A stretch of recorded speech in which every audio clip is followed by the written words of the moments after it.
Ma conférence avait pour but de réévaluer le dialogue entre Heidegger et Lévinas à partir du concept de transcendance et de la manière dont Heidegger et Lévinas conjuguent transcendance et ipséité et en même temps retransforment le problème de la subjectivité, puisque la subjectivité est interprétée chez les deux comme ipséité et l'ipséité est entendue comme exposition ou assignation à une altérité, altérité de l'être euh, pour Heidegger ou d'autrui pour Lévinas.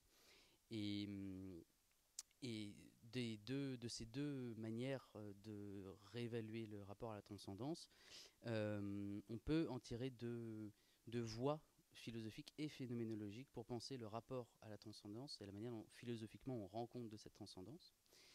La première voie, celle de Lévinas, c'est une pensée de l'hyperbole, parce que le soi est exposé, l'exposition du soi est plus passé que tout passé et d'une passivité plus passive que toute passivité, c'est hyperbolique. Et cette hyperbole est également anarchique, puisqu'elle n'a pas de commencement. Et pour Heidegger, il s'agit d'une exposition paradoxale, puisqu'elle est constituée à la fois d'une instance, Inständigkeit, et d'une exposition, d'une Ausgesetztheit.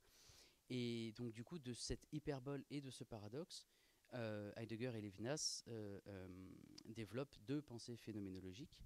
La première, une pensée méditative, qui épouse les contours du paradoxe.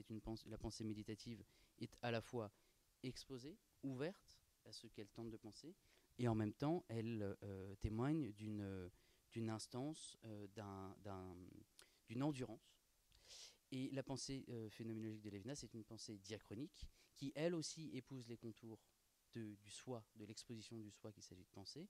Elle est une pensée diachronique qui s'essouffle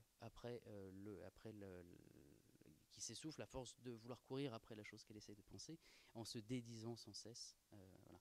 Et du coup, le rapport à la transcendance, entendu comme ipséité exposée, est une pensée phénoménologique, puisque il ne s'agit pas de partir de, il ne s'agit pas de partir de paradigmes à appliquer à l'objet de pensée, mais plutôt justement de faire naître une pensée nouvelle à partir de l'objet qu'on s'assigne de penser.